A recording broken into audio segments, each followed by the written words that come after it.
Hello, my little munchkins. Tuesday after Monday's Easter thing, and there's not much news about to be found. So I had the choice to make whether to give you a whole one on really quite foreign news, which I had stocked away, or this. And a bit naughty, but I decided that you probably wouldn't like much news on really foreign people, and you would prefer this. So this is what we're going to get. It's from Pragmatic Capitalism, Cullen Roche's blog, and an article entitled Credit Suisse, America is Not Broke, and mainly about the comment section. 184 comments, it says on below. All of the comments are worth reading, the whole comment section, but I can't expect you to read them, so this video is a summation of those comments. And from here, you can either go to the comments and read them, or discuss here more what is being discussed in the comments, or just think about it. It's very difficult to think about, and this is what I'm here for, is to supply more information so you've got the base to think about them. But obviously, even with all the information, I think about it, but I don't come to many solid conclusions. Anyway, off we go. Credit Suisse are writing, some of our senior politicians and market pundits say it every day. America is broke. But we wonder if this is meant to be a joke. America is not even close to being broke. Household net worth is $57 trillion. Public government debt, including state and local sector, is about $12 trillion. Now, I've got a lot to get through, so I won't go into too much on those numbers. But I know why they're calling it $12 trillion. Do you? Right, here's the chart that goes with it, or the graph, I'm sure they'd call it. Exhibit 16, household net worth and government debt, including state and local. And we can see household net worth, 1952 the chart starts, and it's just been going up. And, you know, lately it's taken a bit of a hit, but basically it's very impressive. And over $50 trillion of net worth for American people. Now, I will note here, because I know it's not in the comments, that is a huge disparity of where that net wealth is found. And I think it's crucial to the comments, but it hasn't come up. But it would have taken me too long to make a video to put in my bits about getting hold of that net worth when it is held by so few people. And those so few people have got so much influence and the ability to move that net worth out of the way of the government. So if the government did want to get hold of that net worth, it would be getting it not from where it principally resides, but from where it doesn't reside, making this Credit Suisse whole thing very strange, and just emphasizing the problem that the government has in getting in revenue if that's what it has to do. Anyway, you can see that the government debt is minuscule compared to the actual net worth of Americans. So rich, so powerful, so wonderful. Into the comments. Anonymous. Household net worth is matched to public debt. That's what it is in the chart there. But private sector debt, which has also huge claim against the net worth, is not considered, which is a good point brought by Anonymous there. And JS Weed, I'll stop saying who they are. Yep, household and corporate debt and loans add another 25 billion. The unfunded liabilities are, of course, also not considered. That 25 trillion, as he corrects himself down below, that 25 trillion was on the two charts that I showed yesterday. They didn't quite add up to 25 trillion, but that the point is made that there is also private and corporate debt to be taken into consideration.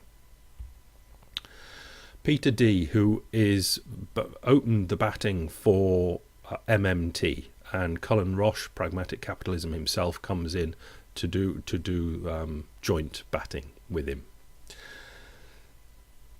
If the government spending irresponsibly is the problem, then why not concentrate on that? Why do we need to cut programs that have the support of the majority of voters because, supposedly, we're out of money. If government spending were debated on merits, as opposed to solvency, that would have been a dream come true. MMT says we can always afford, what we can produce. Our only constraint is real resources. Obviously, there's an awful lot in those 4 lines, but the main driver of this comment was if the government spending were debated on its merits as opposed to solvency, that would be a dream come true. But I'll go on quickly, but it would be a whole mental shift when they start talking about solvency and getting budget deficits right for solvency. The arguments are completely different to how it would be if the spending was judged on its merits. Peter D comes again. Inflation will occur when your economy cannot grow any more to accommodate the increased demand. I'll move on because that's touched upon later again, but I'll repeat it once. Inflation will occur when your economy cannot grow any more to accommodate the increased demand. For spending which doesn't have ROI, return on investment that is, such as social security and other transfers and other public purpose programs, yes, the electorate that approves of the programs should be ready to be taxed to remove the inflationary effect, because you're not getting any bang for your buck just giving money to people. Bang for your buck, that's a bad way of saying it. Anyway, I'll move on. Boss man Colin Roche comes in. Right, government spending must be targeted on productive output. Now that's the better way of saying it. It's not productive just giving money for people to stay at home and watch television, but government spending must be targeted on productive output so as to maintain the value of the dollar. A country that just spends to spend will create inflation. In other words, just giving money people will create inflation. It's got to be targeted spending on productive output. It's a form of corruption and mismanagement that could result in hyperinflation, but it will never result in a default or an inability to pay our debts. Big note. John comes in on the people's side, the normal thinking people's side. A debt, explaining how he thinks of it. A debt is a claim on future wealth, and if you can't print your own money, you must acquire more money, income, than you need to live in order to pay back the debt. But if you're a government and you can print your own money, then technically there is no limit to how much debt you can take on. In the extreme, you may be able to create enough money to pay your debt if you don't have enough income. But in order to do so, you must steal the wealth of the people and your creditors via monetary inflation / devaluation. Now that was all fine until the end, but in order to do so you must steal the wealth of the people and your creditors via monetary inflation / devaluation. That last bit sounds extremely impressive, but try backing it up with lots of grunty facts and it becomes not as impressive. Peter comes in with, you're missing the fact that government debt, this is tricky, equals non-government accumulated net financial assets. In other words, they've spent the money into the economy. That the debt is incurred as part of a government injection of net financial assets into the economy. That's what I just said, I think. Which in turn accommodates non-government sectors' desire to save in your currency. In other words, the money's been put in there and the money is going to be used for something. One of those things is saving. And saving will be buying the debt, the treasuries. That inflation occurs when injection of net financial assets outstrips the productive capacity of your economy, as in the case the ability of firms to increase their production in response to increased demand hits the wall and they raise prices, in which case you shouldn't be injecting NFAs, non-net financial assets. What that is meaning, that inflation occurs when injection of financial assets outstrips the productive capacity of your economy. And now he explains that by saying, as in the case of the ability of firms to increase their production in response to increased demand. In other words, they're paying more money into the economy, so there's money there to buy widgets. Now, if the productive capacity of the country cannot supply extra widgets, then the price of those widgets will be bid up. But if there is productive capacity in the country to make more widgets and put them in the shops, then all that happens is the price of widgets stays level, or indeed might go down, and more people have more widgets, which is good. John comes back with rational thinking of, I totally agree, but the result was too much debt. We're on a slightly different thing. But the result was too much debt, which could no longer be serviced, let alone grow. The reasons for government limits to debt might not be the same reasons for a private citizen, but there are limits. Let's just hope it doesn't take a currency collapse to prove it. Cullen comes in with, of course there are limits. I've never said otherwise. But government can't go insolvent like households. They could cause hyperinflation, but that's a totally different animal. Private sector debts are too large, no doubt. That is the cornerstone of 85% of my work here, and probably quite a lot of the spin that I give World Economic News is because I have so much respect for the boss man Cullen Roche.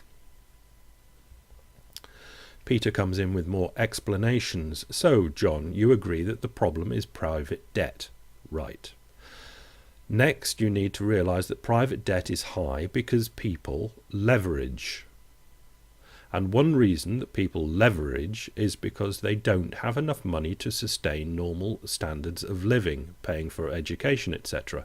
So this is not about government debt at all, except that we are currently grossly overtaxed. And inflation concerns were answered many times, so please don't repeat those. What he's saying is, people are borrowing money because they don't have enough money. So give them more money. And with that extra money, they will want more widgets. And the country, the United States of America, is perfectly capable of making more widgets because they've got 15-20% underemployed people who can make widgets. Also from Peter, we have to pay them somehow, either via devalued currency or higher taxes or both. That's a quote from John. And Peter says, growing economy pays for itself. Oh, there's the 20%. You now have about 20% or underemployed. Lots of spare capacity, so lots of room for growth. Don't worry about getting fat when you're starving. In other words, America is starving. There's not enough money. So don't worry about inflation and things like that when you're starving. Give them some food to start with and get them to do some productive work with it. And we'll finish with this. It's actually the last comment that appeared when I left it this morning. Are we broke? Hell yes. If the average current Medicare recipient had paid in about 150k, and the same recipient will receive a private sector value of about 450k in healthcare assistance, then we're broke. Because a huge proportion of those healthcare services will be funded with new Fed money, since the transfer payment base is not sufficient. Happy with that. If Congress thinks it can control this inflation by increasing taxes, they are fucking idiots. Or if the Fed thinks it can do the same by raising short-term rates or selling their longer-dated treasuries, they are dumber than dirt as well. The reason all this broke talk is going round is because the only conceivable way for the government to fulfill the promises of dead or nearly dead politicians is to devalue the hell out of our currency. In my book, because I'm a saver, I don't want to have to speculate to survive. That's a broke government stealing the remnants of my prosperity. That's it. You judge. See you tomorrow with more regular news, probably. Bye.